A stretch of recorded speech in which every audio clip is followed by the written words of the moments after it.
All right, hexagram. 18.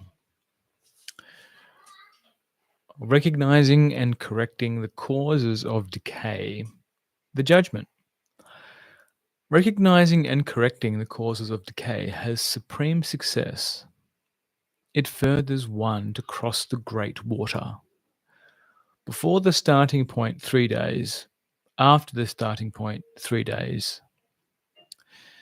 The great water, the sage informs us, stands for the dangerous ideas that cause decay and create the parallel reality.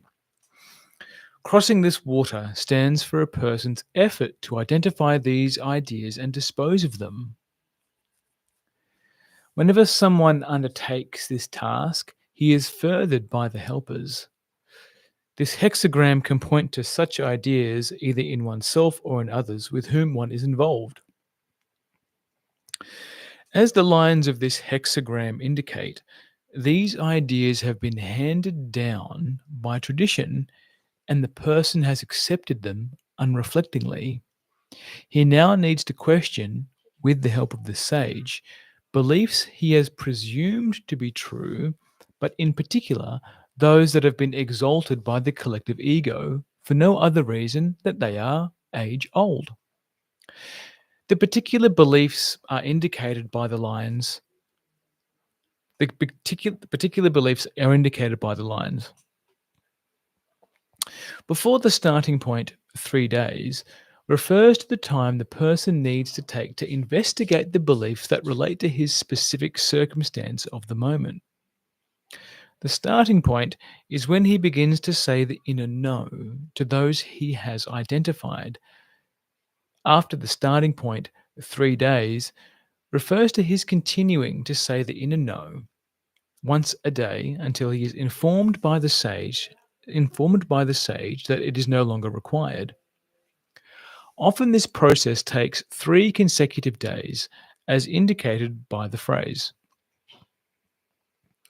3 days also refers to the time the helpers need to correct the situation.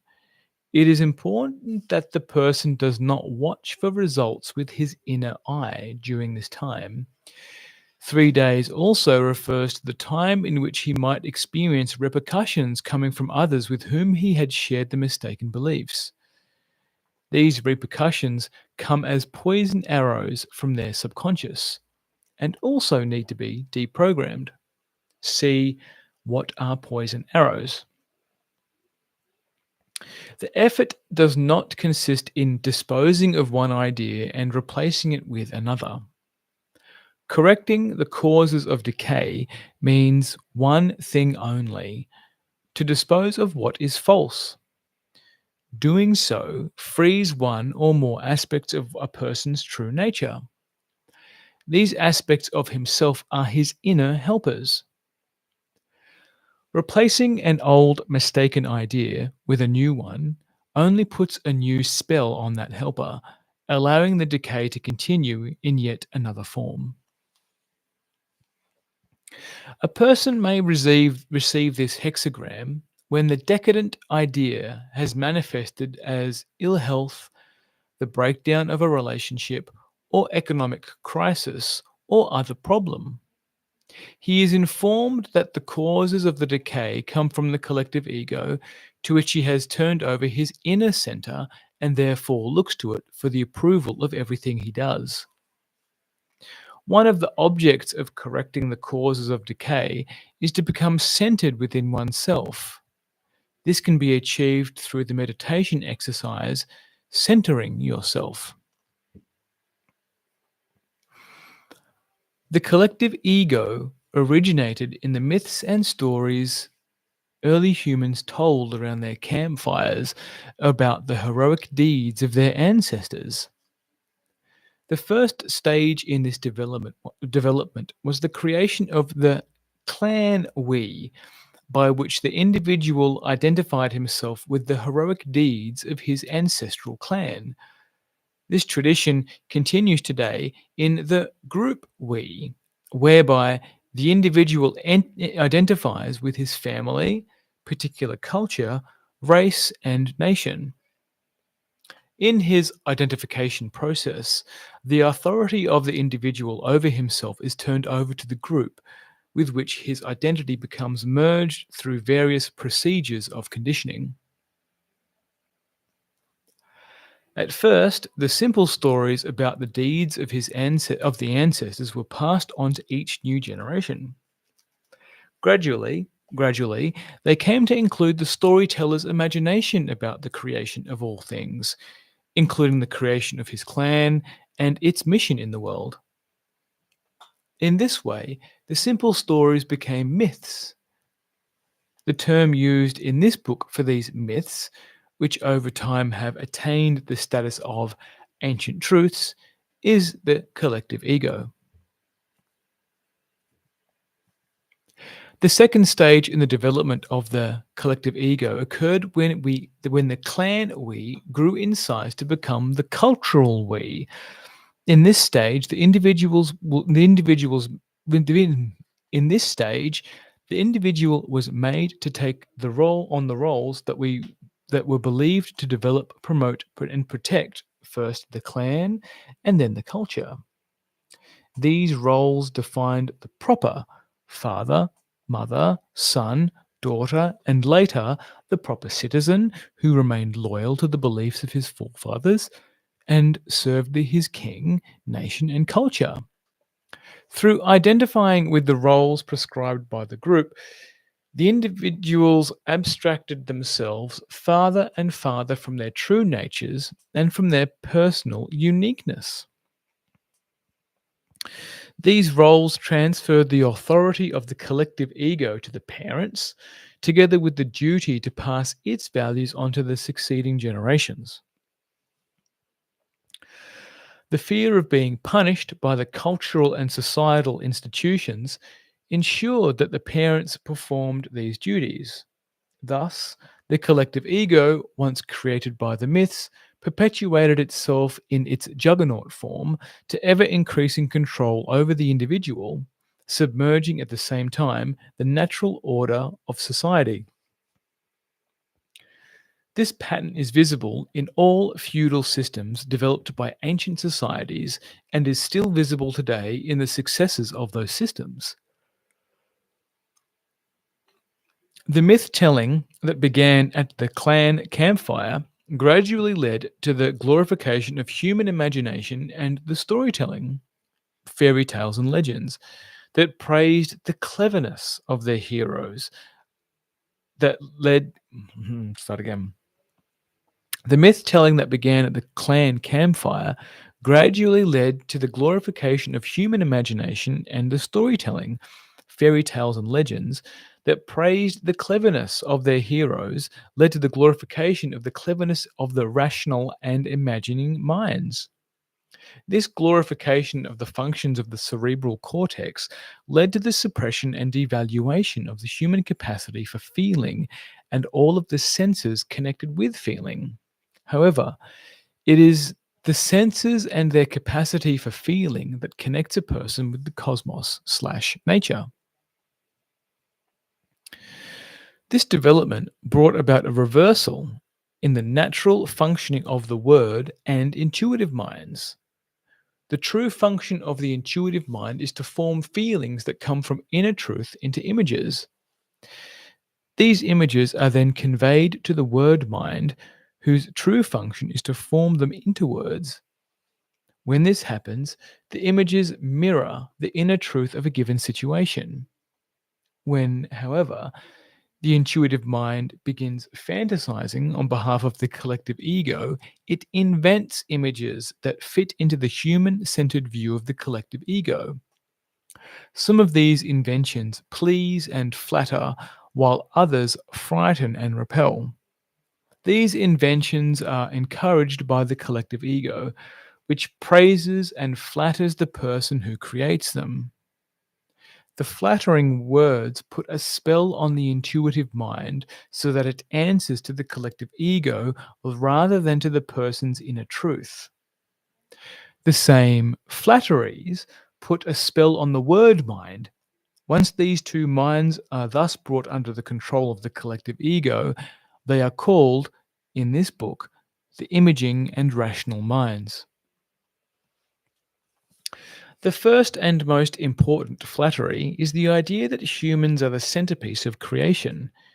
Due to their gift of language and ability to think, it is around this idea that we encounter terms such as the great man, the brilliant man, and the hero, figures around which the myths revolve.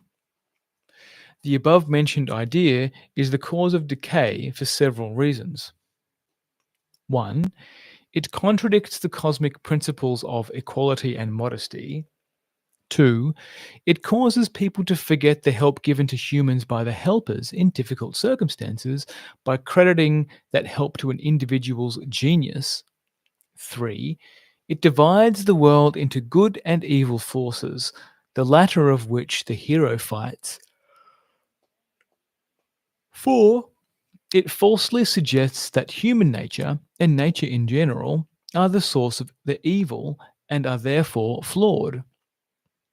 This idea causes humans to blame all their problems on the ways of nature. These implications, which come from the flattery that humans as a species are special, separate them from the cosmic unity and divide them from their true natures, by which they might otherwise know themselves and take their correct place in the cosmic whole. Other seeds of decay lie in mistaken assumptions about human and animal nature and about the nature of the cosmos. Once the images of human superiority were established by the heroic myths, rationales were created by the rational mind to support their validity. These rationales were then combined with the threat that people who were perceived as being disloyal to their heritage were guilty of betrayal. One of the greatest taboos is to be disloyal to one's heritage. These threats were directed as well toward anyone who questioned the presumptions on which the rationales were founded. By such devices, the presumptions have been maintained and passed on from generation to generation. In sum, they represent the feudal mindset that has dominated people's thinking worldwide for the last 3,000 years. In time, the societies that created these myths wrote them down and declared them as ancient wisdom, further intensifying the power of the fantasies and the rationales that supported them. This hexagram calls us to question the basic premises of these myths. The image of the great man, as the Chinese example shows, became evident in seeing the emperor as the illustrious, the illustrious son of heaven, who worshipped his first ancestor as a deified being. In this way, even the invisible world was given a human image. The deification of humans eventually replaced all memory of humans' true place in the cosmos and of the true nature of the cosmic consciousness. Once certain people became feudal overlords, they soon enough also saw themselves as the ones who were designated by heaven to bring order to the multitudinous things of nature. Once this flattering view caught hold, it justified all human divisive activities, such as dividing nature, including human nature into a higher and lower parts.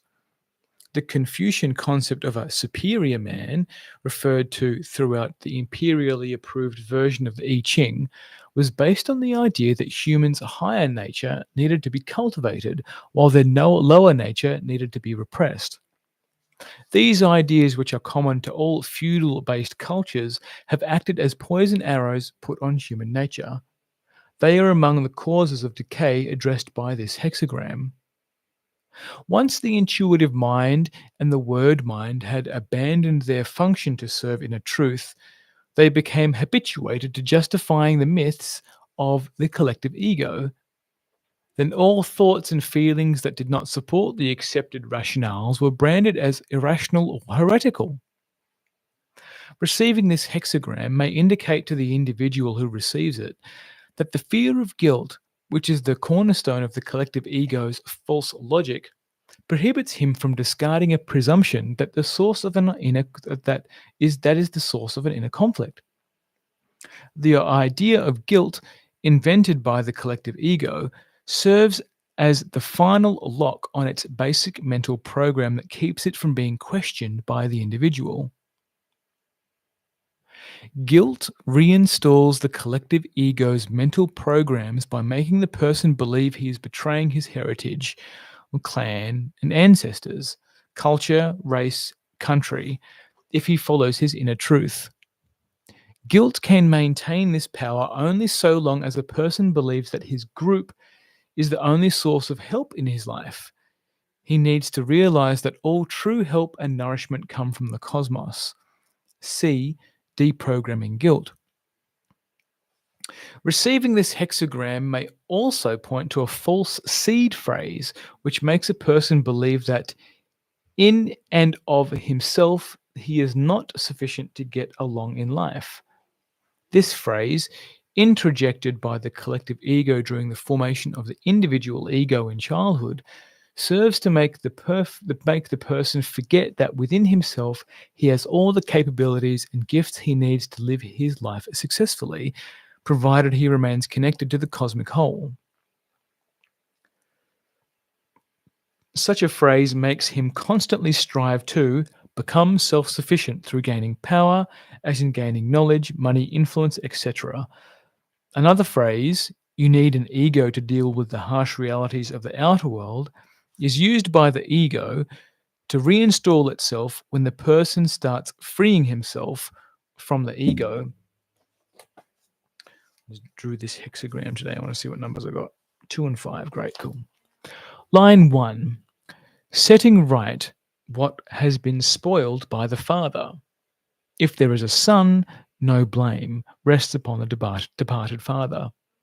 Danger, in the end, good fortune.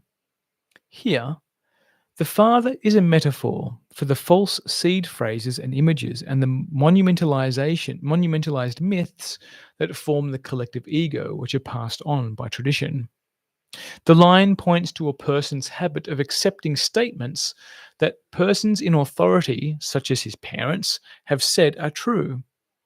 Here, he is behaving in the image of the good son, who brings no blame to his parents. He is also avoiding feelings of guilt, the danger mentioned, which he is conditioned to feel on questioning his parents. This line is telling him that he needs to say the inner no to the guilt, and that he can quickly check whether a given statement is true by consulting the sage through the RTCM. The son also represents one who follows traditional beliefs because he likes or fears the father, tradition, thus excuses what is incorrect. This creates the danger that he will not say the necessary inner no needed to correct the situation. If he remembers his responsibility to be firm about what is incorrect, everyone will benefit in the end. The line can also refer to the person who is looking at the sage as a monumentalized being, therefore is putting a false distance between himself and the sage. As Lao Tzu said, the sage does his work but makes nothing of it. This line also indicates that a person needs to question the taboos set up by the collective ego to secure its power and that act as its defense system. These taboos exist in the form of various musts and must nots that are connected with the image of a mythical patriarchal or matriarchal authority.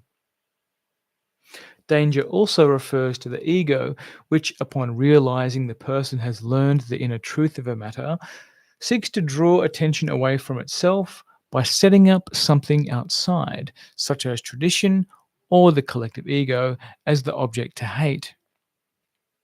Such a ploy keeps the whole interactive system of the ego and collective ego active, intact, and active.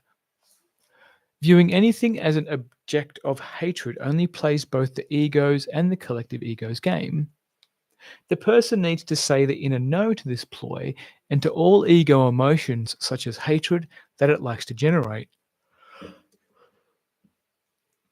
Seed phrases related to this line are those that exalt ideas because they are ancient and have supposedly stood the test of time. It is always possible to ask the sage by using the RTCM whether an idea, however ancient, is correct. Line 2. Setting right what has been spoiled by the mother. One must not be too persevering. One must not be too persevering. The mother stands for the fear-dominated beliefs about the unknown that the mother instills in the child, together with those beliefs that are forced upon children by threats. The unknown is a slanderous name for the cosmic consciousness that is associated with the boogeyman, the devil, and what we cannot see. The cosmic consciousness is unknowable at all times, the cosmic consciousness is knowable at all times as a loving and caring presence when we have not shut ourselves off from feeling its presence. The phrase, one must not be too persevering, counsels a person not to blame himself for having accepted the beliefs he adopted during childhood under the threat of being punished. It is, however, important to bring memories of these beliefs and the threats connected with them to full consciousness in order to deprogram them. This task requires that they be recalled and seen in their original word and image forms. An important mistaken belief pointed to by this line is that you will be punished by God or fate or something unknown if you do not obey your parents. Another threat can be if you ever tell what if you ever tell what the parents did, you'll be responsible, found guilty for what happens to them. Like threats are used to keep a person bound up in a false loyalty to his parents and family and to bind him to their fate. One must not be too persevering. Also means that it is important in deprogramming to avoid seeing the parents as culprits. Making someone into a culprit puts a spell on him. It also keeps one attached to that person and binds one to his fate. See culprit. The threats and guilt referred to by this line need to be identified and treated as spells and poison arrows. Doing so will also free the person from any fate he has created by accepting slanders on cosmic consciousness. C. What are spells and poison arrow and deprogramming guilt? Line 3. Setting right what has been spoiled by the father. There will be a little remorse, no great blame. This line refers to a person's having correctly said the inner no to something incorrect, such as a treasured belief. He may now be feeling remorse about having done so. The remorse is an indication that he has not freed himself from the belief with an inner readiness, but from thinking that he should reject it. Acting from a should indicates that the guilt spell that has kept the mistaken belief in place remains active. Guilt is the means by which the collective ego tries to reinstall its beliefs and values. The person needs to ask for help to free himself from the guilt spell. Line 4. Tolerating what has been spoiled by the father. In continuing, one sees humiliation. Tolerating what has been spoiled by the father can refer to a person's trying to change his behavior instead of deprogramming the seed phrases that are causing his problems. Such surface changes leave the causes of the decay untouched and active in the psyche. When this line refers to an illness, it points to someone who is only treating the symptoms instead of what has made him susceptible to the illness. Susceptibility is caused by spells and poison arrows that have created temporary changes in the chromosomes. These disturbances can be eradicated by the helpers once the spell and poison arrows have been eliminated. Susceptibility is caused by 4 mistaken ideas that have formed spells. 1. That one's body, animal nature, is the source of evil. 2, that one is guilty for having a body, animal nature. 3, that one's nature is divided into a higher mental or spiritual and lower physical nature, with the understanding that the higher must attain victory over the lower. And 4, that one is born without help. The consequence of these spells is the creation of a parallel bodily system that functions in a way that is antagonistic to a person's natural bodily system. Tolerating what has been spoiled can also point to a person's hesitation to say the inner no. He may believe that he should overlook another's bad behavior or incorrect ideas because he regards the other as an authority. The father is a metaphor for this authority. Failing to say the needed inner no lets the other off the hook of his mistake and creates a fate for himself. This line can also indicate the presence of a group we spell that hinders a person's ability to say the inner no. This happens when a person has identified with one of the groups mentioned in the main text and therefore regards it as disloyal to go against his group. This is demonstrated in family feuds, where the member of one family clan has done something against a member of another, initiating warfare between them. This can only happen when the individual feels a false loyalty to support the group he identifies with. By joining a group we, the person can no longer hear and follow his inner truth, which is the only truth he is meant to be loyal to. Identifying with a group we puts a poison arrow on oneself. It is invariably accompanied by a collective guilt spell, a poison arrow, that makes him adopt the idea that there is such a thing as collective guilt. This surfaces in the idea that if one member of a family does something wrong, he shares that guilt. See deprogramming procedure. Line 5. Setting right what has been spoiled by the father. One meets with praise. This line concerns the person who seeks to receive praise from the sage for correcting the source of decay. He does this in the attitude of the good student who expects to be patted on the back by his teacher. The student of the I Ching needs to learn to do the inner task for its own sake. Then he will experience the joy of seeing his task completed, and of finding himself in harmony with the cosmos. Line 6. He does not serve kings and princes, sets himself higher goals. He does not serve kings and princes, sets himself higher goals, refers to his ambition to serve only the highest element in the collective ego's ordering of the universe. This element is either a god or gods, the higher self, or simply the highest imaginable spiritual leader. To fulfill this service, the person strives upward on the ladder of spiritual or other achievement to fight the decadence of the world, which he attributes to humans' animal nature. Such an idea is often based on the division of a person's wholeness into mind and body, or soul, mind, and body, thus creating a hierarchy between the different parts. When a person imagines that he is climbing the ladder of spirituality, the ego in him has ambitiously taken charge of his life, driving him to chastise his body to such a degree that it rebels. Then he either experiences perverted longings or harbors suicidal ideas, often unconsciously. The above applies to any ladder of striving, whether it be business, political, academic, monetary, or social, with the goal being to achieve an image of self perfection. This line counsels the person to say the inner no to the above mentioned ideas, the self images they have created, and to ask the sage for help to see the matter with clarity. All right, my reflections.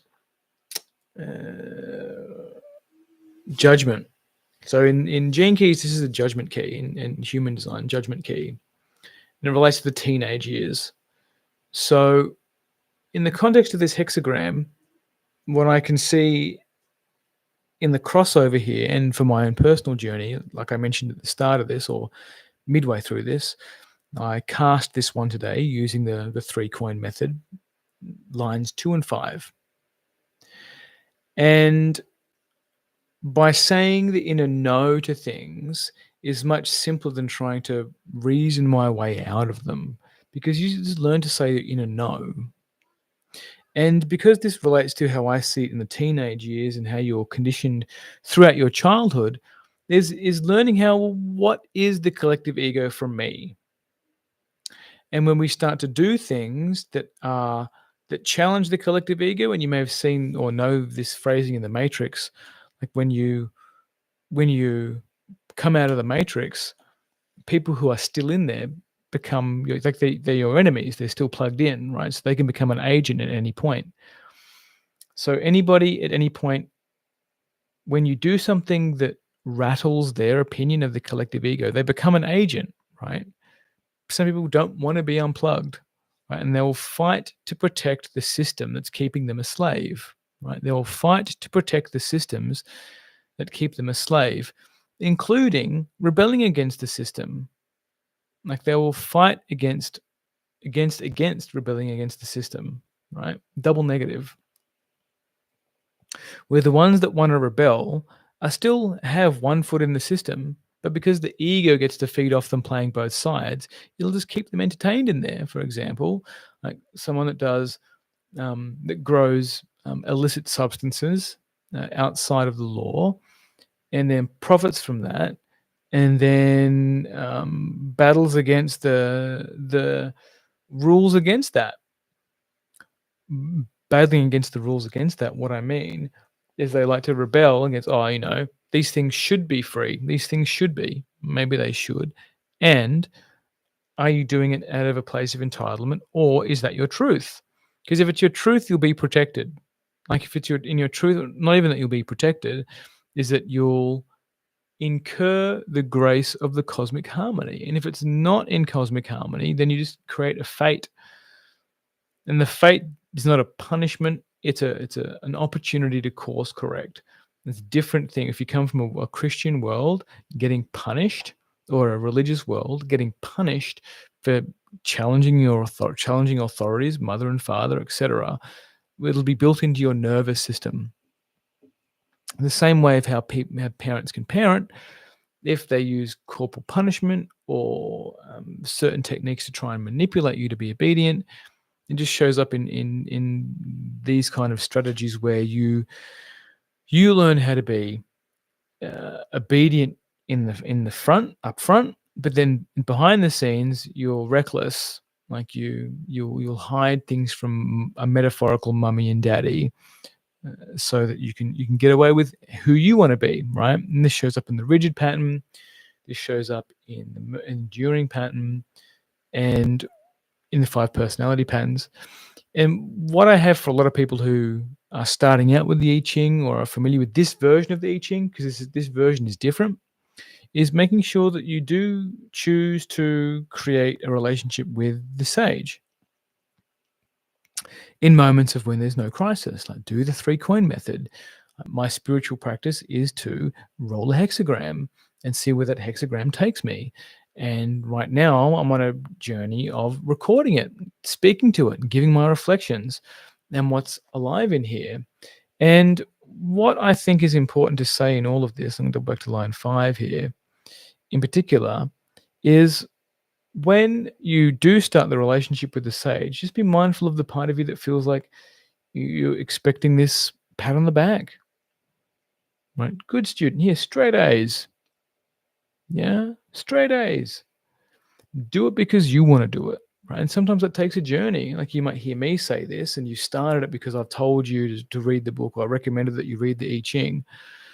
So, John will be proud of me. Yeah, sure. And you need to do it for you. You need to choose it for you. And the more you choose things for you, you develop that internal voice, that inner centering of, oh, that's me. I made that choice, which shows up in your love life and every other area of your life, because you start choosing things for yourself. You stop outsourcing what you know to oracle cards or the tarot or even the I Ching. right? You learn to be what is correct for you. And sometimes you do need help along the way to get there. And I think the I Ching can help us, or the sage within the I Ching, the sage in ourselves and the sage in the other, can really help us learn our own truth. And it's the inner know which gets you there. So the inner know brings you back into peace and clarity, and the stillness where you can find the correct action, the right action to do from that place, instead of always be reacting from what you see on social media or your coach tells you, etc., etc., etc. So that's my reflections on the 18 for now, and thank you for listening. All right. Bye.